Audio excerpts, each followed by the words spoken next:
Rajkot game ઝોનની ઘટના બાદ ભાવનગર ફાયર વિભાગ દોડતું થયું હતું। હોટલ, રેસ્ટોરન્ટ અને ગેસ્ટ હાઉસમાં ચેકિંગ હાથ ધર્યું હતું, જ્યારે 48 ગેસ સિલિન્ડર મળી આવતા સીલ મારવામાં આવ્યું હતું। ભાવનગર ફાયર વિભાગનું ઘોર બેદરકારી સામે આવી હતી। રાજકોટ ગેમ ઝોનની ઘટના બાદ મોડેથી ભાવનગર ફાયર વિભાગ જાગ્યું હતું।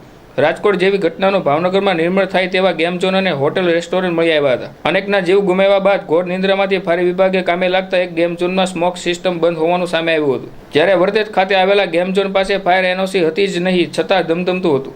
તેમાં ટોપ 3 સર્કલ પાસે આવેલા રેસ્ટોરન્ટમાં એક સાથે 48 ગેસ સિલિન્ડર મળી આવ્યા હતા।